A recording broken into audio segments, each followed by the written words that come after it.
That's life.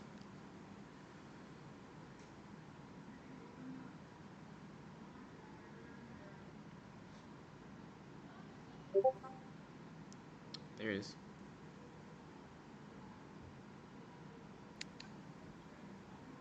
She popped up for you. I've got everything pulled up here. Alrighty. Go Shall ahead, we get start out. this Go ahead. thing going? Get it going. All right, ladies and gentlemen, welcome. Welcome to the Turning Point Recap. I am your host, GM and comms man of IWFC Chaos. My name is Fallen, and I am joined here by the voice of mayhem, Mr. Adam Von Strangle himself. Gang, Adam, good to gang. actually see you here, Mr. Strangle. I know. It's real strange to have both of us here at the same time. This doesn't happen too often. No, it does not. But, times like these, especially with what we've seen over past couple of weeks, some month, even leading up to what we're talking about here tonight, Turning Point, that has recently happened, kind of gotta have to get together because there was just too much excitement not to get around to talk about this. You damn right. A lot of returns. Speaking of turning point, like a lot of returns, couple new champions. Apparently a lawsuit. Indeed, indeed, a lawsuit. Sadly, I'll go into a little bit of details here in a second because there's a lot of interesting things that's happened. One I want to get to the most that I feel like a lot of people are going to want some answers to lately.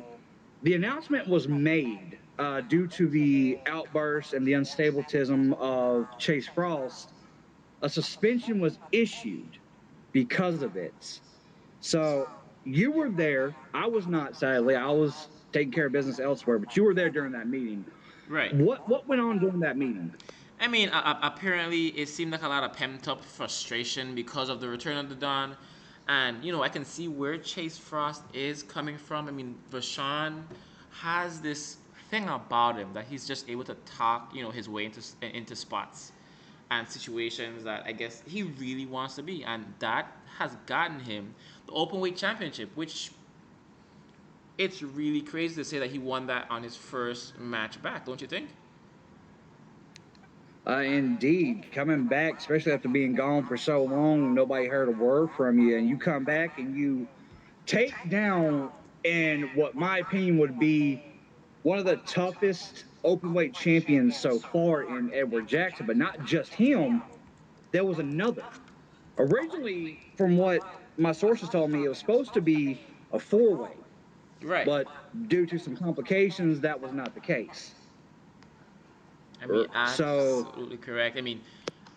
Prior engagements, and we do love and respect our Vortex members. Shout out to Rain wherever you are. I think he should or may be coming with us a little later on if he's able to. But because of contract prior commitments, we had to change things up from a fatal four to a triple threat, which, if you ask me, did not disappoint. I'd have to agree with you on that. It really did not disappoint. I mean, as you say, there was some prior contractual obligations that I'll be the first to admit I had to abide by it. It was on paper. And as I was sitting in my little rental that I had, boy, was the service sucky there. Let me say that.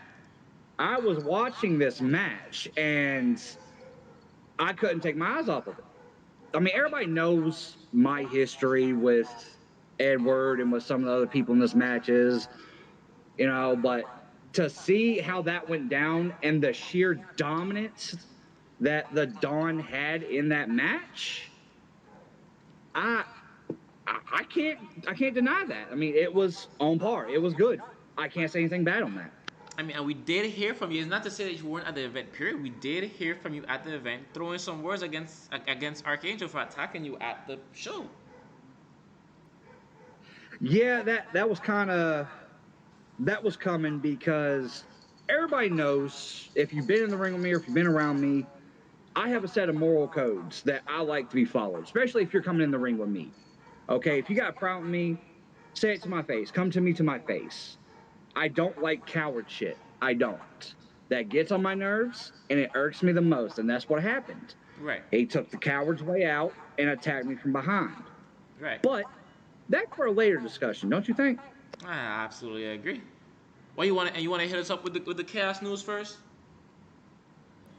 Oh yes, let's start with some chaos news because oh boy, let's talk about that title change, the Internet Championship match, Liliana against Helen Valiant. Let's talk about that, shall we? Because I know you were glued to the monitor backstage. I mean, I was even told that you were backstage watching this. I could not keep my eyes off of it, falling. Indeed, what looked to be so to give some context for those that have not been keeping up on Chaos as of late. A tournament was announced regarding the first ever IWC Chaos Women's Tag Team Championship, so we're hosting the tournament. Well, within that tournament was status quo members Jordan Robinson and Liliana. Well, prior to that, if you remember correctly, Mr. Von Strangle, Mm-hmm. Liliana also had a one-on-one before the tag match right after. Absolutely right. Absolutely right.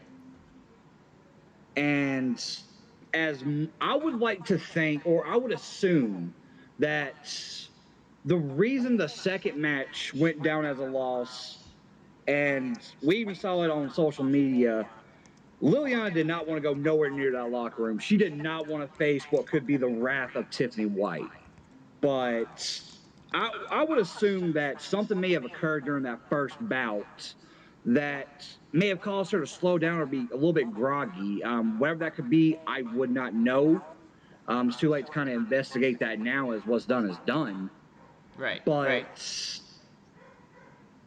she got the championship match at Turning Point. Now, how she got that, we'll get into next. But let's just say it was a low ball tactic by status quo. Smart, but low ball. I mean, but can you During blame her? that, I mean, Tiffany White doesn't break promises, from what I'm being told, and to actually go that route, I have to say is pretty damn different, if that makes sense. You know? it did. Now, about the match itself, I don't know if it seemed like that to you, but as I was watching this match, it seemed like in the very beginning, lead up into the turn of events, Helen was owning Liliana in that ring. Liliana could not get her bearing, a straight flow going.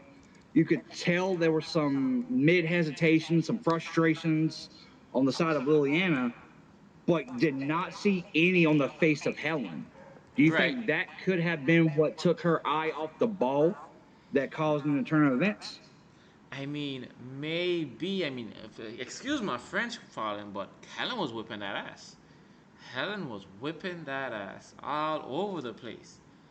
But is that split second look away from the referee, and we probably have to talk up with the referee. That split second look from the referee that allowed Liliana to get the victory. I mean, devious means, but a win is a win, if you could say. Indeed, a win is a win, but how she got that win? Yes, let's talk about that ref there. Kind of got a little choked up there. What looked to seem as Helen going to end everything. She was going to go for the final kill and add another defense to her reign. We saw out of nowhere from the crowd Tiffany White. Now, a lot of us thought, and I'm pretty sure you did as well. I know I did. I thought, okay, she's coming out to cheer on Lillian. She's watching because if this is a fail again, she's gonna go in there and walk her dry, whatever's left of her anyway. Absolutely. Because Tiffany White does not like failure. But it was Absolutely. that split moment when she came to ringside, she slid in a chair, which, like you pointed out, caused the ref to turn around. Mm-hmm. But how she won the bout, the use of the brass knuckles. First of all, where did you even find brass knuckles? That's one question I have for her, because aren't those illegal everywhere almost? I mean, I guess you just have to know the right people. And we do know how resourceful some of the IWFC super staff are. Don't even get me started. I know when I came in last week to go talk to my law team, I saw at least three of the staff members holding chains. One had a switchblade. I'm like, I think I know where you got that, but I'm not in the mood to question him right now, so I'm just going to leave it be. I mean, it's better safe than sorry. But the question is, why did the security? I mean, do you think that Tiffany White might have paid off the security to have given Liliana the brass knucks in the first place? I mean, there's a lot of variables. I mean, as we seen, we couldn't see what direction, but we could only assume that it had to be somewhere within her reach, within that corner. Right. Um, it could have been somebody on the ring, but I would think that something fishy went down, a payment or some form of blackball.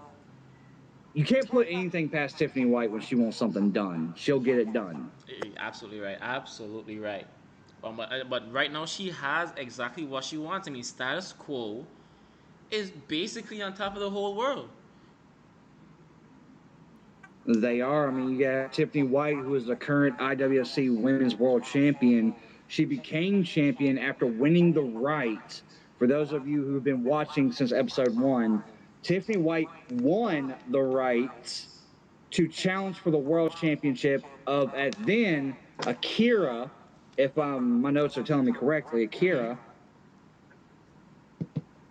via a battle royal, Right. in which she came in at a very early time and outlasted everyone, including her own member in status quo, Jordan Rumson.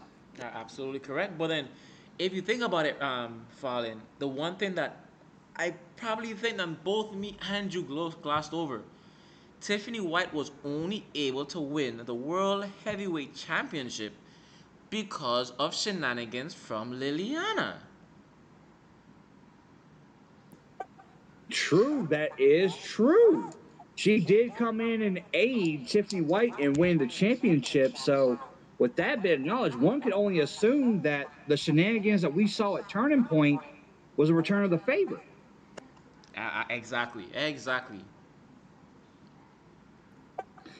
But we're gonna keep with this for a quick second because I don't know if you've noticed over the past 24 hours, Hmm. but I've noticed this a lot, and sources have been confirming this.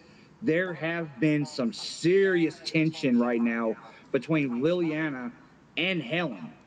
Helen claiming that she wants her property back, but Liliana saying, no, this is my property now, getting to the back of the line. We got a question on the floor, Fallen, if you don't mind. Sorry for interrupting our roundabout, but what did you think about Hey, by Jeremy all Barmore means. and his great performance in the Rumble? I mean, coming in at number 11 and lasting till the final three. That has to be an amazing one. I mean, it is. It's something that not everybody can achieve. It takes a certain breed. All jokes aside, I know that gets used a lot. I'm just a different breed. But in this case, it truly does take a different type of breed to do what Jeremy Barmore did in that Rumble. I mean, he was even in there with his own cousin and went to blows with his own cousin and still continued on. Matter I of mean, fact, his name says Fallen, it all. he was the reason why his own cousin got eliminated.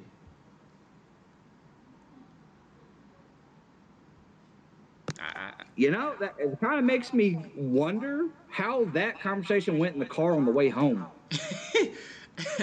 as long as it doesn't have to include us, I'm pretty good. I mean, but number 11, four eliminations. I think that's a beautiful. I think that was a beautiful performance by him. Not only the eliminations, can we talk for a second about, or at least acknowledge, this man was tossing bodies in that left and right. Man, oh man, people who I never thought would have gotten tossed was tossed that day. Okay, because I kid you not, all I can hear in the background is, "I believe I can fly." Okay. Indeed, it seems we have something else here from an interviewer. Can we also address the tension between Adam White and Chase Frost that was going on in the Rumble, seeing Chase in the new Dark Side persona? I mean, so let's talk about this Chase Frost thing right now. I mean, we have seen Chase Frost, I guess you could say, be too emotional. And if I'm correct, we've been here before. We've had this conversation, Fallen, and I believe you had the conversation with him to hold his emotions down, but he's trying to feed into him, and the bad part is Vashawn is getting to him in his head. That's all. And Vashawn knows how to pick your weak spots and just dig at them until there's no spot to dig at. If I'm correct. I mean, you're correct. I mean, I've had this conversation with him once before. Learn to control your emotions, otherwise, your emotions will be your downfall. And like you said, he has a way of poking at you. He has a way of word manipulation to get his result that he wants. And he Mm-hmm. wants you to not think clearly. He wants you to be off your game. That way it's easy to pick apart. But I as mean, far as, the tension that's going on that I've noticed or seen, it it seems like he's giving in to those dark urges and they seem to be helping out a little bit, but I don't think it will last too long. I mean, there's always a limitation to how far you can go into this darkness before you're completely lost. yeah, I don't think Adam White is really, happy about this, this all of a sudden transformation of Chase Frost. Like, it's like he's a different person all of a sudden. But I don't know.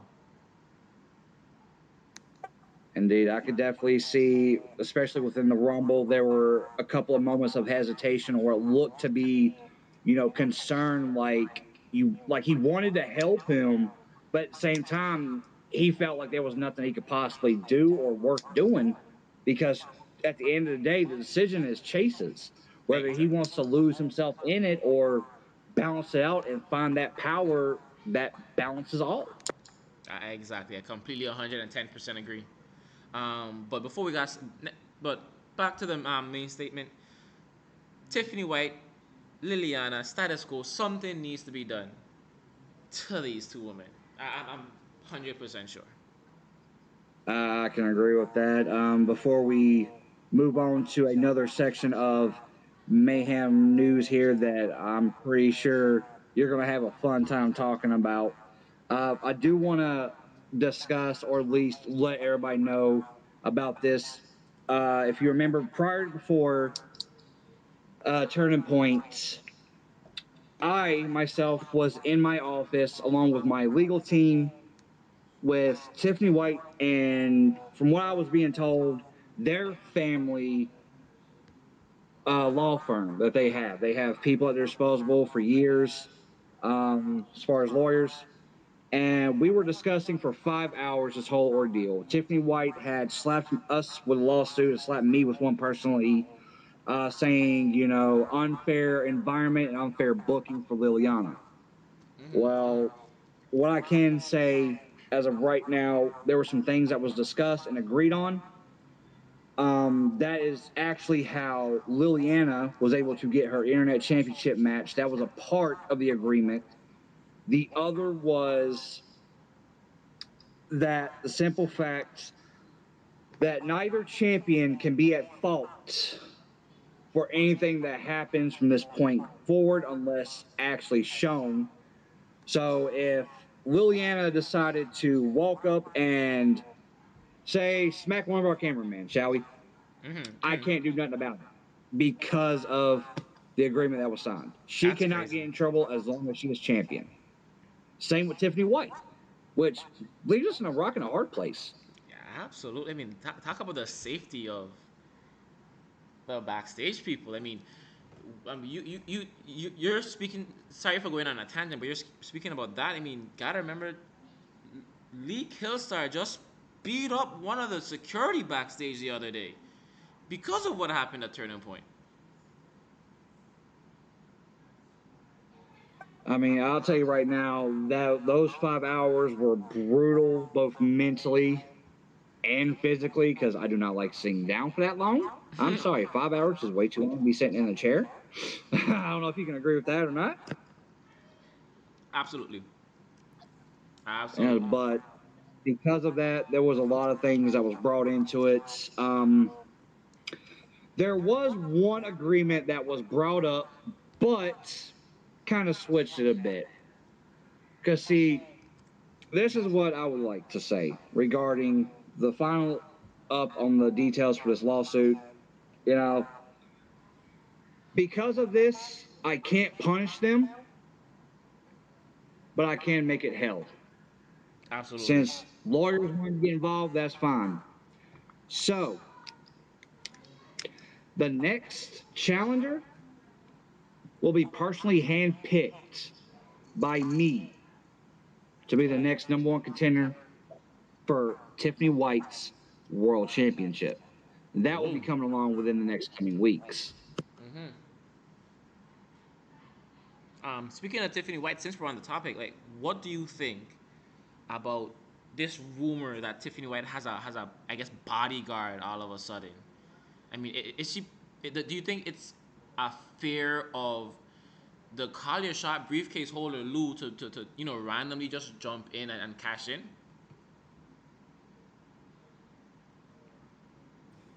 You see that's the thing about the cash and about the option of the call your shot briefcase.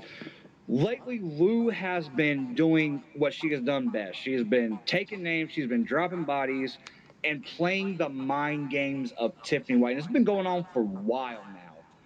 And what gets me is it's gotten to the point, sorry, to the point of even calling the champion either a, well, whore, there's nowhere else to put it or Mm-hmm. say it, or a pet.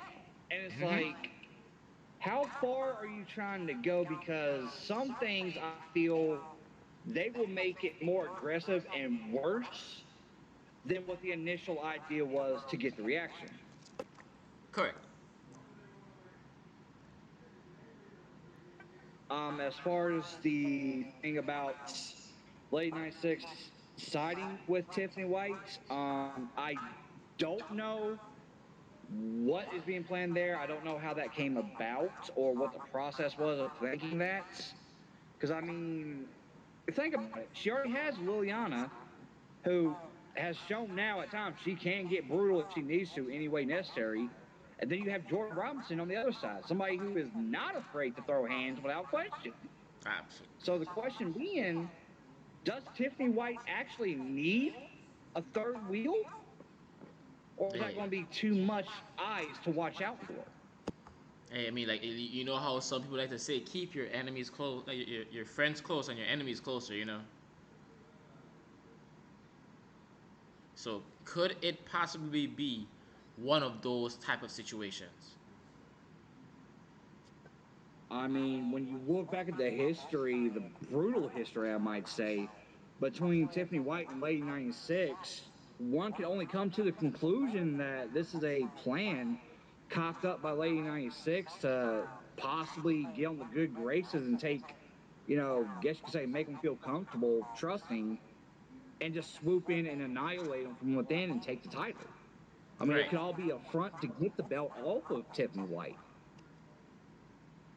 I'm not 100% sure, but we're gonna have to come back to that one another time when we get more answers to our questions. True, true. But speaking on the topic of titles, right? I hear over on Mayhem there's something that has been declared within the office regarding one specific champion and championship. You want to Man, walk us through that? let me tell you, and I've been excited about this one all day. Okay, I've been up just thinking about the dream matches that can possibly Oh, happen I between can attest to that from the phone calls and text messages I have. Malik Robinson said he's gonna be a fighting champion. Okay, Fallen.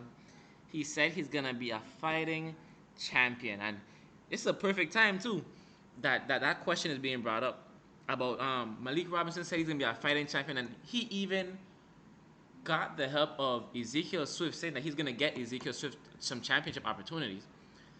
So management said, "Well, since you want to be a fighting champion, here's what we're gonna do. Every week from now until Coup de Grace 3 falling, the TV championship will be on the line." Okay. Hold up, what? You heard me. Tell me this is The TV tell me this is real, championship bro. will be on the line every week in, week out until Coup de Grace 3, and it gets better. The pot sweetens. The pot sweetens because of the back and forth backstage. Because somehow Vashon is always able to get himself into a championship match.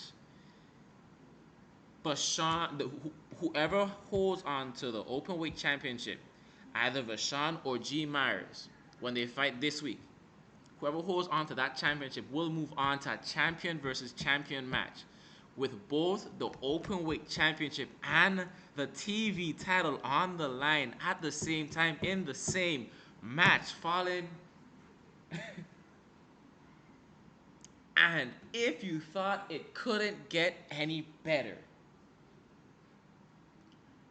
There's more. there's more. The plot thickens. The plot thickens. Whoever, because there has to be some type of goal at the end of the rainbow, right? Always. There's no perfect other ending than that. Whoever holds the IWFC Television Championship at the end of Coup de Grace will face off, has the opportunity to cash in a said title to face off against whoever holds on to the World Heavyweight Championship at IWFC's New Beginning. First episode, fourth season. My lord. So, let me see if I'm hearing this right and making sure I'm not daydreaming here. The openweight championship, as of now, is being defended week in and week out. The television championship. The a television. 24/7 rule. Well, television, my bad. You're This okay. is what I mean by the information. I'm so excited. I'm getting my information wrong. Man, you did this to me. But the internet championship, almost like a Television. 24/7 Television. rule. But with, I said television. I heard internet. My bad. I swear I said television. I also said 24/7 rule. If I didn't, then that's my bad. But still, not only that, but if you hold it long enough, you get a shot at the world title. That's correct. This is making me wanting. I really want Coup de Grace to hurry up and get here. I want to see this outcome. But there's a question with this though, right? Go ahead. With that being the case, does that mean anybody on the roster has a shot, technically, by those words of week in and week out? Anybody on the IWFC roster. As a matter of fact, we're going to extend it. Anybody who was ever signed to the IWFC roster, past or present, will be allowed to fight for the championship. Okay, now that is truly some sweet, sweet entertainment right there. The amount of possibilities and combinations we could see. Now, Robinson himself has a mean streak of his own. I mean, just how he's been lately is just ruthless. I mean, do you think hasn't lost yet? But do you think he can do it? Do you think he can hold on to that championship till after Coup de Grace? Well, let me ask you this then. Let me answer your question with a question. Do you believe that with Jordan Robinson still in the company, there is a chance we will see a dominant family championship reign? Absolutely. That you've answered your question right there. I do believe that Malik can do this. I think he will hold on to that belt by any means necessary.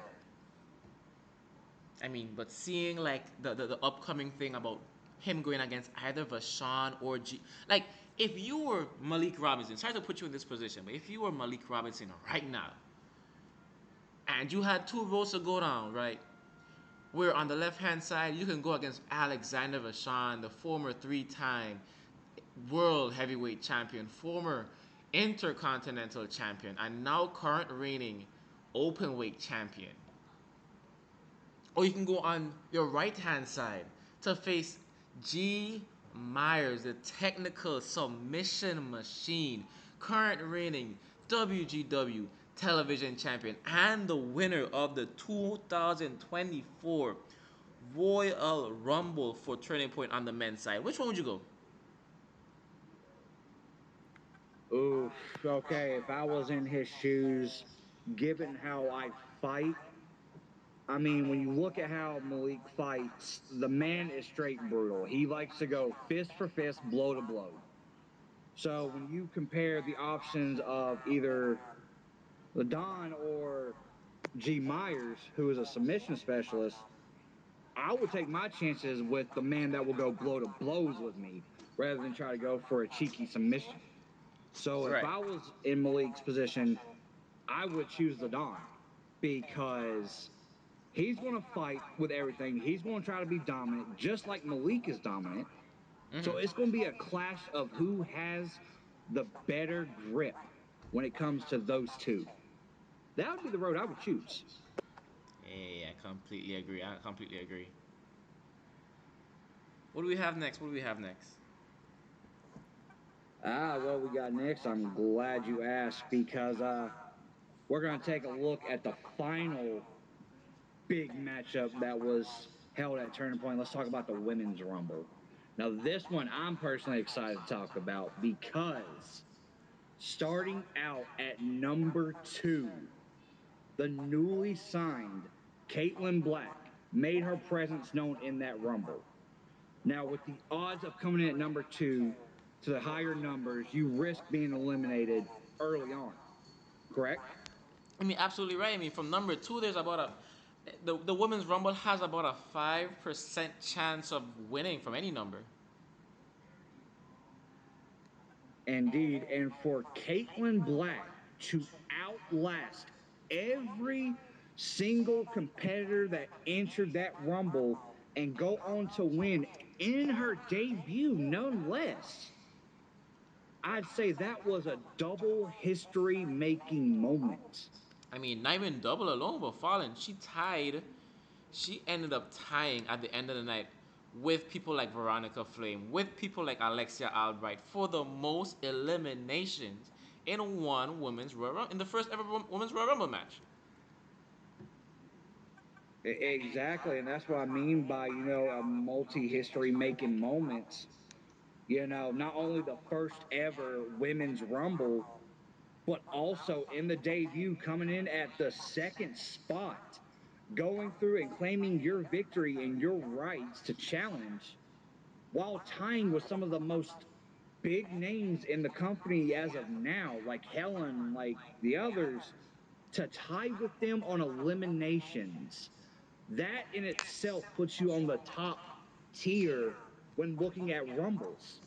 You have that aura now. You have that title to your name. How are you going to run with it, though? That would Um, be my question. How are you going to run with it? well, here's my question, and here's the big elephant in the room. Do you think she can get past status quo? Do you think she has what it takes? Because it's easy to go to the top of the mountain, but it's hard to stay up. It's hard to stay up there. Do you think she could pass Tiffany White? Oof. That's going to be a tough one to call because we only seen a bit of what she is capable of doing as Caitlin Black, but a sample, you will, a little taste. We haven't gotten the full thing yet. We ain't got the full meal. But when you go off of how Tiffany White has been, looking at her track record, looking at her, you know, performance and everything, she's already considered and looking a very tough person to even get past, let alone beat. You have a better chance of surviving at the catering table sitting next to her than you would in the ring, if that makes sense. Absolutely, but absolutely right. but I have no doubt in it. I have faith in all of my talent, And I have faith that eventually, if their paths cross, Caitlyn can get it done. There's just something about her movement and her attitude. I mean, did you hear what she said when she came back from that Rumble to the locker room? No, She said, from number 2, bitches. oh, I mean, she gloated right about it. She had no problems, bragging. So I think she might be able to. hey, we're gonna have to wait and see. But since we're talking about rumbles, let's move on to my rumble. G Myers getting a victory. I mean, that is something I can say I did not see coming. I mean, not as much as Caitlyn Black coming in from number 2. I mean, by God Almighty. But G Myers coming in number 28, eliminating both Jeremy Barmore and Twister to win the Royal Rumble to go after the World Heavyweight Championship. Yes, yes. I mean, I'll be honest. Watching the Rumble, I didn't think that G Myers was going to win it. I mean, if anything, I thought the Rumble was going to be against him. But he definitely showed and proved me completely wrong on that. I mean, just how his brain worked. I will say he had excellent awareness, ring awareness, because he was able to find him a way to get out without actually being put out of the Right. Rumble. He found his little break spots, which is clever. Absolutely. Speaking of G Myers is going to go on to Coup de Grace 3 for the first time, if I'm correct. For the first time, he's going to go on to Coup de Grace 3 to fight for the World Heavyweight Championship on the men's side. And the current champion right now, Lee Killstar, he has one more stop before we go on to that match. And you know what? You heard about the pay per view already, right, Fallen? Oh, indeed, I have, and I was stoked when I was told. Ladies and gentlemen, here's the official announcement. The next pay per view for the IWFC is Ground Zero, ladies and gentlemen. Ooh, Ground Zero, I can't wait to see what's going to go down here. Just the name itself is giving me goosebumps. I It mean, appears we also have, go ahead. sorry for the interruption, but apparently we have another question here from interviewer. Um, can we address that Adam White doesn't have an intercontinental champion contender yet? Ooh, Um, what's going on there, Mr. Strangle? I'm not 100% sure, but right now we're still trying to work on it. I can guarantee one thing: he will be defending that championship at Ground Zero.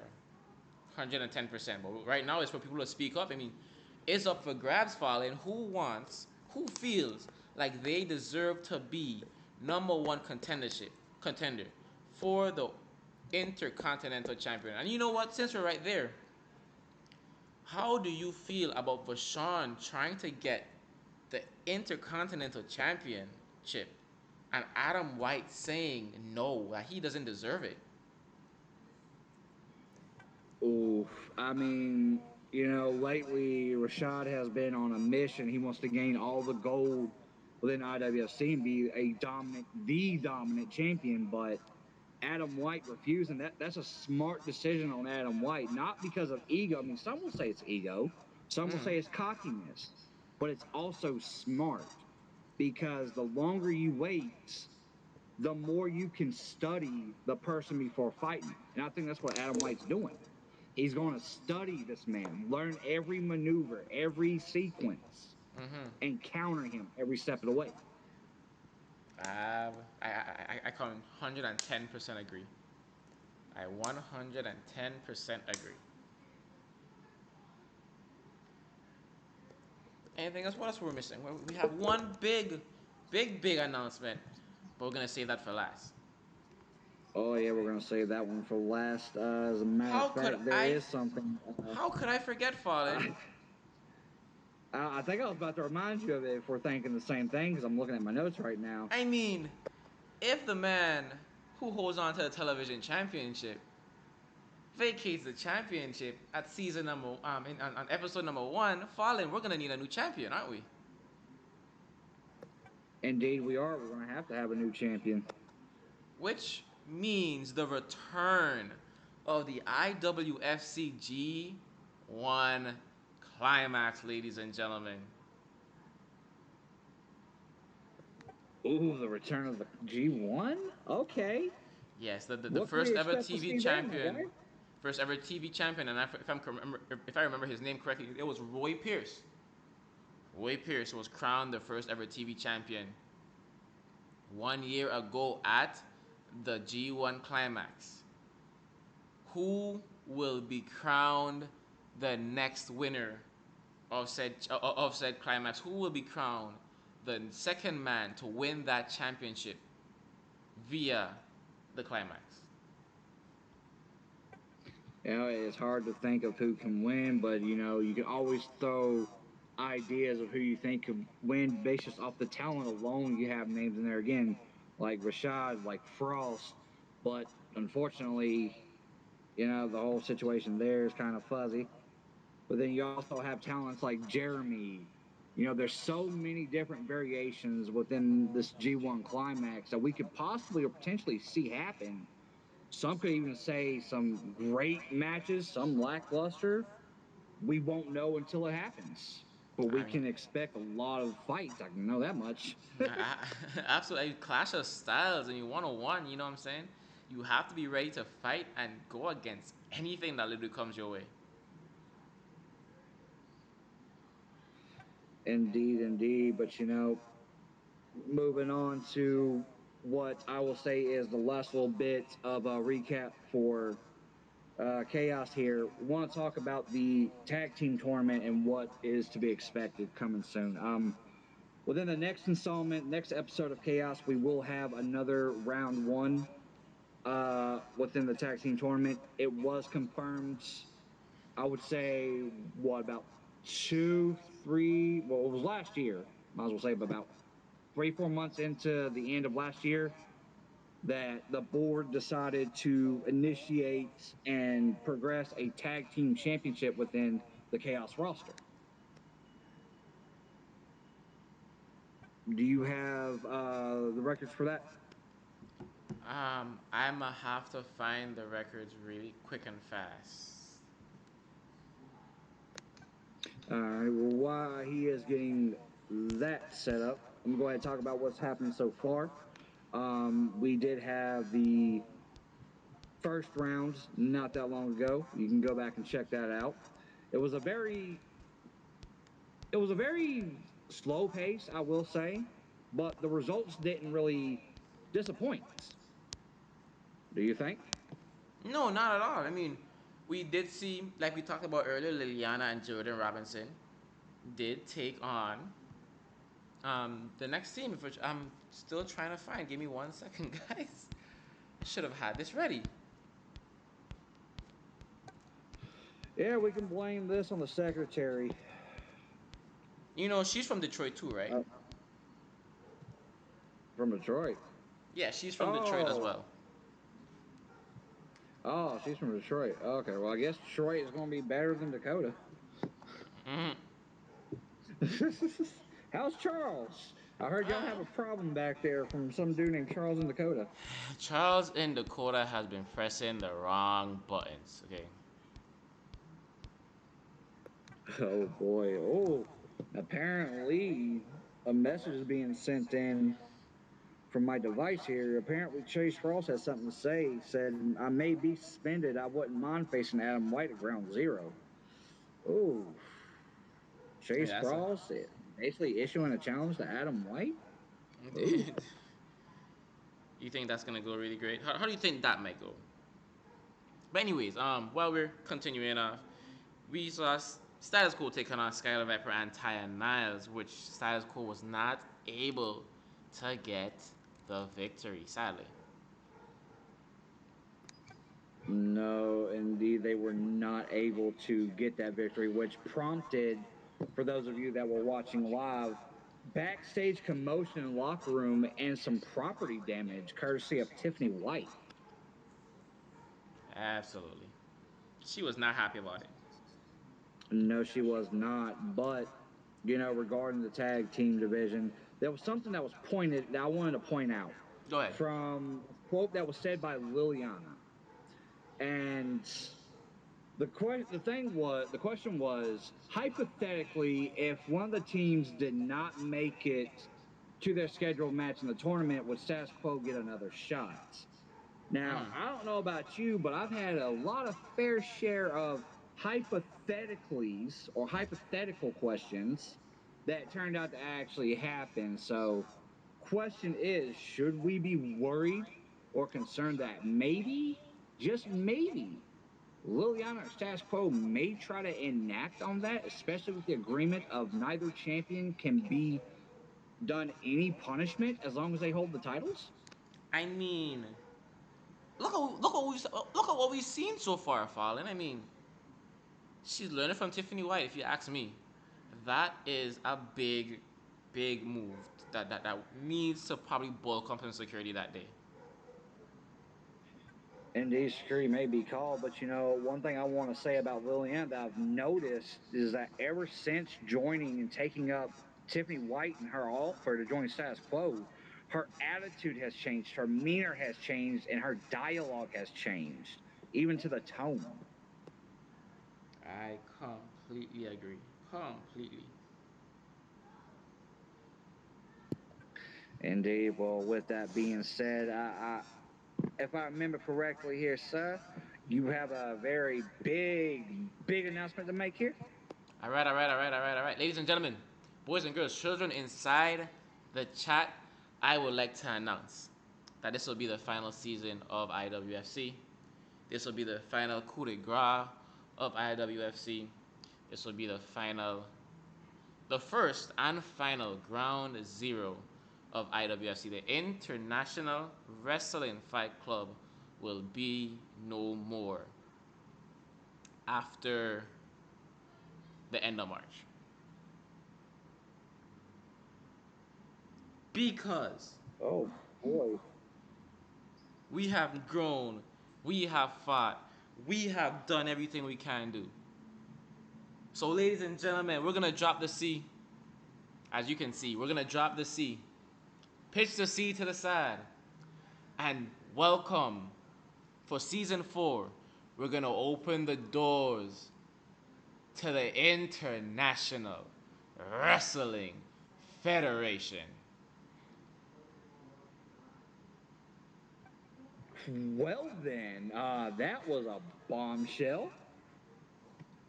But there's also one bombshell left. Apparently, it has escaped my notes here, so I will take credibility or accountability on that one. One thing I want to know, uh, as a watcher of Mayhem, what's going to happen with the world title scene? I mean, What can we congratulations expect as going of right forward? now. Congratulations, and I think I spoke on that a little earlier. Congratulations to going to Mr. Lee Killstar for successfully defending the World Heavyweight Championship against one great arrival that he had over by RTBW. If you have a chance, make sure to go check them out. Successfully defending our championship on RTBW Soul. I mean, this is not the first time that our championship has been defended off, Mayhem soil, but first time in RTBW history. On all honesty, and I really do respect them for allowing us to have a match on that card. But like I said beforehand, Lee Killstar still has one more stop to make before he can successfully say, G. Myers, I am fighting you at Coup de Grace for the World Heavyweight Championship in the main event. And that's ground zero. But all this talk about world championships, all this talk about, because we did touch on the Call Your Shot briefcase. Do remember that golden ticket briefcase is still out there.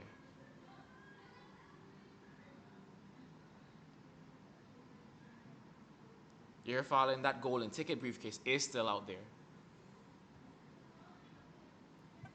Indeed, it is. Look, I don't know what that was. Hello, let me retry that again. Indeed. There we go. Lou definitely holding on to that call your shot briefcase. Yes. And, when you mentioned Coup de Grace 3 coming up, and it's approaching, it's definitely approaching. Time is starting to run out, so it's really playing the mind games of, is she really going to cash it in, or is all of this talk right now? I Because mean, over the months, she said, I can cash in anytime I want. I can take it away from you anytime I want. And we've even seen her come out showing the briefcase after one of Tiffany White's matches. absolutely correct. So, it, so it's really a question of, at this point, is she seriously going to cash this in? Or is she about to waste one of the golden opportunities that only comes once in a lifetime? I mean, but think about it, Fallen. I mean, if you saw Tiffany White down the ring with Jordan Robinson and Liliana inside the ring at the same time, would you be foolish enough to go and try and cash in? Oh, no, by all means, no. Me personally, if I was holding the Call Your Shot briefcase and I looked across from there, no. I would take both of them out one by one backstage, leaving Tiffany White by herself to defend for herself. Then I would come at the scraps. If I'm being honest, I would pick up the scraps and just take my win and my title. Hey, this is gonna be one crazy ride to Good at Grand 3. Indeed, it's going to be a wild ride. Apparently, Chase Frost has sent another message into the studio here. Says, and quote, I'm still waiting for my open challenge spot for Elite Killstar, which I'm fine with waiting until season 4. Ooh, I mean, the question is, we don't even know if Lee Kershaw is gonna hold the championship after Ground Zero. indeed, indeed. You can never tell if a champion is truly going to retain or not until the final moment itself. So at that point, that's just open in the air. Whether it'll be Lee Killstar, it could possibly be somebody else. But this time, that's all the information I have. If you have no more recap or updates you want to give out, Mr. Von Strangle, I say for the next, what, 5, 10 minutes maybe, open up the floor to questions Yeah, for any the public. any questions? About 5 minutes. Do any questions?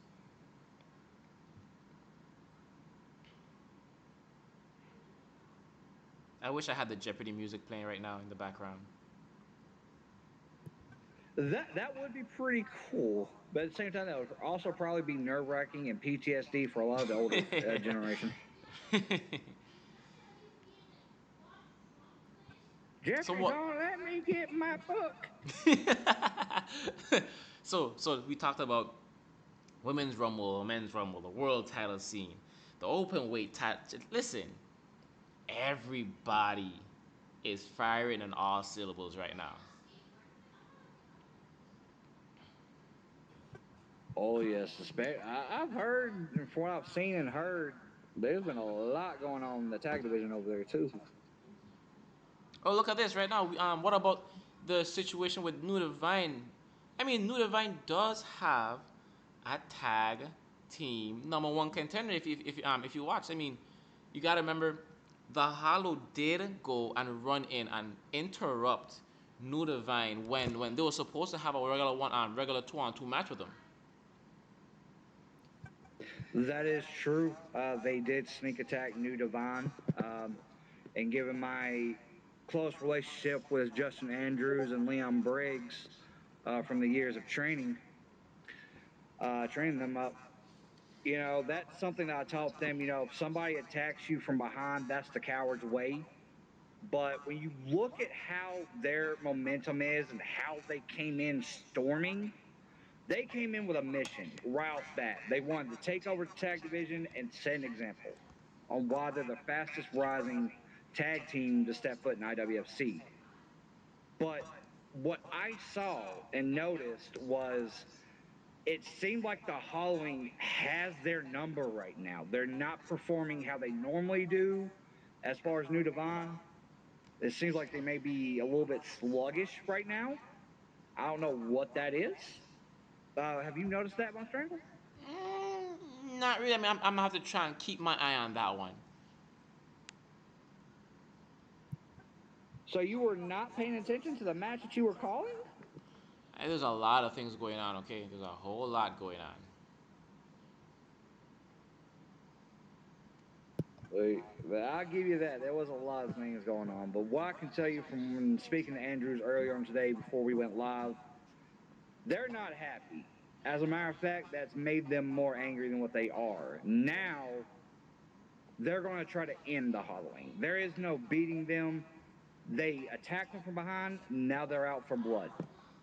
And from my personal experience seeing them over the years, mixing blood with New Divine is like asking for a genocide to happen. It's like it fuels them. But Fallen, if that's the last of the questions, I think we should just about start a wrap up. What do you think? Yeah, I say it's about time to wrap it up too. Final call for any questions before we sign off here.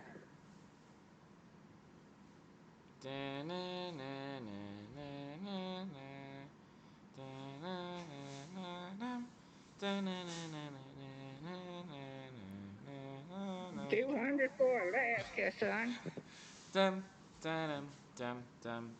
Ladies and gentlemen, this is your boy Adam Voss Strangle. This has been Fallen. And we will see you guys next time for Mayhem and for Chaos. Make sure to stay in contact. Make sure to keep on going. Make sure to go out and watch Vortex Network. Everybody in partnership, RFPW, EIW, Rain Wrestling, everybody on the Vortex Network. Go check out everybody. All right, guys. Until next time. Peace out.